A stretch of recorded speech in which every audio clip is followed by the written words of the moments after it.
कौन से वैसे वंचित वर्ग के लोग हैं जिनको अगर हम सही टेक्नोलॉजी बनाएं तो फायदा हो सकता है? तो उसके ऊपर भी अभी मैं इनवाइट करना चाहूँगा पारस बंजारा को। तो पारस भाई हमारे समक्ष 2 एग्जाम्पल रखेंगे कि जिसके ऊपर अभी एडवोकेसी शुरू है और बातचीत हो रही है। एक कि वो टेक्नोलॉजी जो स्ट्रीट वेंडर्स और हॉकर्स हैं जो भी बड़ी मात्रा में हैं शहरों में, उनके लिए किस प्रकार का फॉर्म ले सकती है अगर हम सोचें तो। और दूसरा वो खुद बंजारा समुदाय से आते हैं, डिनोटिफाइड ट्राइब ग्रुप से आते हैं ऐसे, और उसी समुदाय के कई सारे लोक कलाकार हैं राजस्थान में, उनकी परंपरा भी रही है लोक कलाकारों की। तो अगर उस वंचित समुदाय के लिए जो शायद इन सब में सबसे ज्यादा वंचित है, ना उनके पास जमीन है, ना घर है, ना कोई कागजात है, और वो घुमंतु है, तो अगर उनके लिए सोचना हो तो किस प्रकार की वो दिख सकती है टेक्नोलॉजी? शुक्रिया। तो ये 2 इनिशिएटिव राजस्थान में हम सोच रहे हैं और एक अच्छा एक प्लेटफॉर्म क्रिएट हुआ है सरकार और सिविल सोसाइटी के बीच में। ये सब चीज़ें हम कर भी पा रहे हैं। तो एक तो ये जो वंचित समूह के लिए कैसे टेक्नोलॉजी मदद कर सकती है उसके में सोचते हुए, तो एक तो ये जो स्ट्रीट वेंडर वाला है, और स्ट्रीट वेंडर एक्ट बना हुआ है सेंट्रली एक्ट, और उसमें अभी जो चैलेंज आ रहा है उसमें कि जहाँ भी स्ट्रीट वेंडर होते हैं उनको बहुत ही गरीब समूह से आते हैं, वंचित समूह के आते हैं, और उनको जहाँ भी खड़े होते हैं उनका कोई जगह निश्चित नहीं है। आमतौर पे नगर पालिका, नगर निगम जो शहरी निकाय होते हैं वहाँ के लोग आते हैं, उनको वहाँ से हटा दिया जाता है। यदि वहाँ उनको रुकना है तो वहाँ उनका हफ्ता वसूली जैसा होता है, कुछ न कुछ उसको पुलिस को देना पड़ता है, किसी को देना पड़ता है, तो उनकी जगह एक तरह से होती है। लेकिन कानून ने कहा है कि उनका नॉन वेंडिंग जोन और वेंडिंग जोन डिसाइड होगा। लेकिन अभी सरकार ने जिस भी शहर में जाओ आप, तो उन्होंने नॉन वेंडिंग जोन बना दिया है कि इस जगह आप नहीं रहोगे, लेकिन वेंडिंग जोन कहीं भी नहीं बनाया कि वो वेंडर कहाँ जाके खड़ा रहेगा। और जब वेंडर खड़ा होता है किसी नॉन वेंडिंग जोन में, तो कोई भी पुलिस वाले आके उस पर एक्शन ले लेंगे, उनका सारा सामान उठा लेंगे, वहाँ से उनका हटा देंगे, उनको जाके जब्त कर लेंगे सामान, और उस पर फिर केस दर्ज हो जाता है। तो इस तरह की चीज़ें लोग फेस करते हैं। और कई बार वेंडिंग जोन या नॉन वेंडिंग जोन में कुछ लोग लगाते हैं, तो उसमें भी बहुत दलाली जैसे लोग पैदा हो जाते हैं। कुछ लोग होते हैं जो जिसकी थोड़ी पहुँच होती है सरकार में, तो वो तय कर लेते हैं कि इसका कौन कहाँ पे किसकी दुकान लगेगी। नहीं लगने देते हैं तो वो थोड़ा उसका पैसे वैसे लेके उसको करवा देते हैं। हम ये कोशिश कर रहे हैं कि एक ऐप सरकार बनाए या एक पोर्टल भी बनाया अभी उनका, वो उसमें स्ट्रीट वेंडर खुद जाके अपना रजिस्ट्रेशन कर सकता है, और वो रजिस्ट्रेशन में अपना सारा दिखा सकता है कि मैं एज ए वेंडर मैं किस तरह का ट्रेड करता हूँ, और मैं जाके अपना रजिस्ट्रेशन खुद कर सकता हूँ। मैं कहाँ पे अपने कौन से नॉन वेंडिंग जोन जो डिसाइडेड है एरिया, वहाँ पे मैं अपना जो ठेला उनका होता है गाड़ी, वो वहाँ मैं लगा सकता हूँ, और उसकी लोकेशन को मैं उस पर दिखा सकता हूँ कि मेरी इस लोकेशन पे मेरी शॉप लगेगी दुकान। तो वो कम से कम यदि रजिस्ट्रेशन, और सरकार ने कहा है कि हम एक रजिस्ट्रेशन करेंगे, कानून नहीं कहा है, लेकिन अभी तक वो रजिस्ट्रेशन हुए नहीं है, और हुए तो बहुत ही नाम गिने चुने लोगों के वो रजिस्ट्रेशन हुए और उसके बाद उसको लाइसेंस मिले। तो रजिस्ट्रेशन के बाद जो लाइसेंस मिलता है उनको उस दुकान को लगाने का, उसके लिए ये ऐप बहुत मददगार होगा, ताकि वो खुद व्यक्ति जाके अपना रजिस्ट्रेशन करे, अपनी लोकेशन उसमें शो कर दे, कितने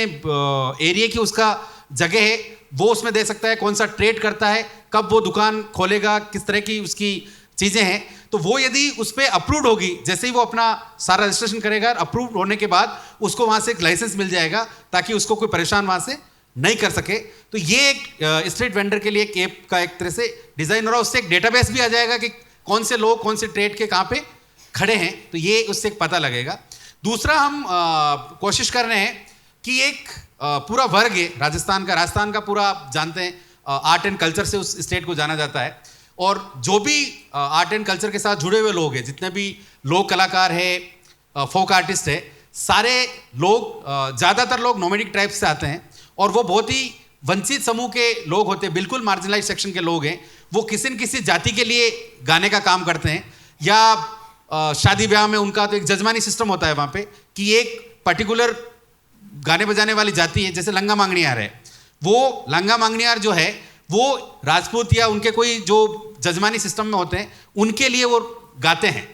तो वो एक परंपरा है जिससे उनके साथ वो जुड़े हुए और वो उससे अब तक चला आ रहा है। लेकिन उन्हें उसमें कभी डिग्निटी उस रूप से मिली नहीं है। फिर ये थोड़े पॉपुलर हुए हैं लोग, तो ये इन लोगों को कोई न कोई हायर करता है। जैसे किसी, ये जो मान लीजिए इस इवेंट के लिए उनको बुलाना है, तो ये इवेंट वाले तो उनको जानते नहीं है, तो इवेंट वाला किसी और बिचौलिए को जानता है, तो उनके बीच में कोई और मिडिल मैन होता है। तो ऐसे बहुत सारे आर्टिस्ट हैं जिनका बहुत अच्छे गाते हैं वो लोग, और उनको जब हायर किया जाता है तो कोई मिडिल मैन हायर करता है। यदि 1 लाख रुपए उनको मिलता है तो वहाँ उनको 10,000 रुपये देते हैं और मिडिल मैन उसको बीच में पैसे को खा जाते हैं। तो ये जब चीज़ें ऐसी आ रही उनके साथ और उनका कोई डेटाबेस नहीं, सरकार उनके साथ एक पॉलिसी बनाना चाहती है, कुछ काम भी करना चाहती है, तो ये नोमैडिक कम्युनिटी के लोग हैं, आज कहाँ घूमते फिरते हैं, इनका कुछ पता नहीं है, इन लोगों के पास किसी भी तरह का राइट्स एंटाइटलमेंट्स की बात नहीं होती है, आईडी कार्ड तक नहीं होते उन लोगों को कि इस देश के सिटीजन है या नहीं है। फिर उन लोगों के पास घर नहीं होता है अपना, अपने एजुकेशन के कोई हालात उस तरह के होते नहीं है। तो इस सारे राइट्स एंटाइटलमेंट्स की चीज़ें कोई करना भी चाहे तो उनके पास एक डेटाबेस नहीं होता है सरकार के पास। तो हम ये कोशिश कर रहे हैं कि एक उन लोगों के लिए एक कलाकार वाणी ऐप बने, और वो कलाकार वाणी ऐप में 3 एस्पेक्ट हम उसके सोच रहे थे। एक एस्पेक्ट हो जिसमें उसका सारा डेटा कैप्चर हो और वो व्यक्ति खुद जाके अपना कहीं न कहीं रजिस्ट्रेशन करा सके कि मैं इस कैटेगरी से आता हूँ, मैं ये कलाकार हूँ, तो मैं कलाकार में गाता हूँ या बजाता हूँ या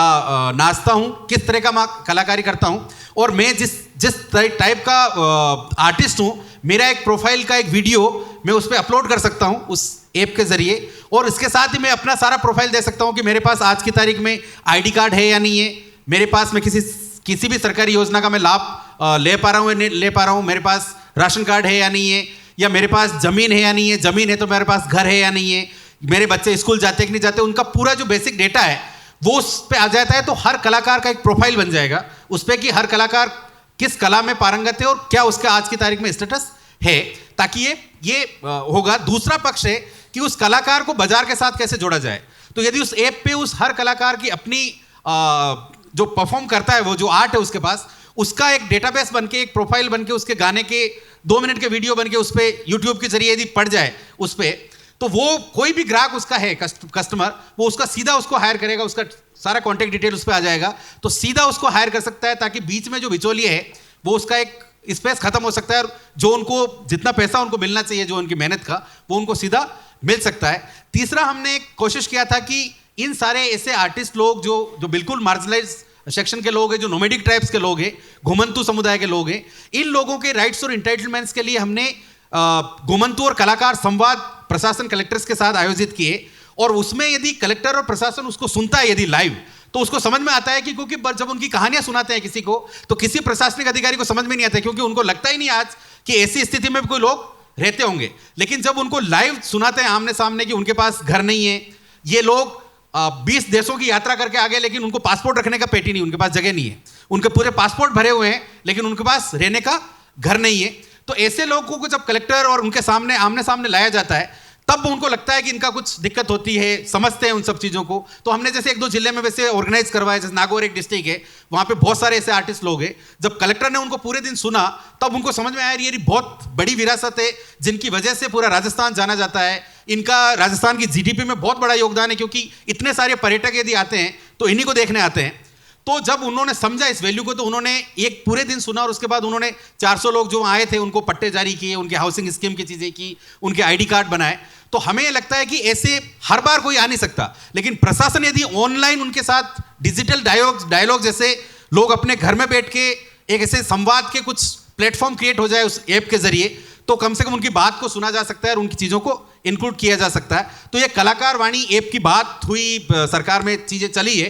तो इस पर भी हम लोग अभी एक काम करने की कोशिश कर रहे हैं। तो टेक्नोलॉजी में कैसे वंचित गरीब लोगों की टेक्नोलॉजी किस तरह मदद कर सकती है, उस पर ये प्रयास हमारे हैं। शुक्रिया।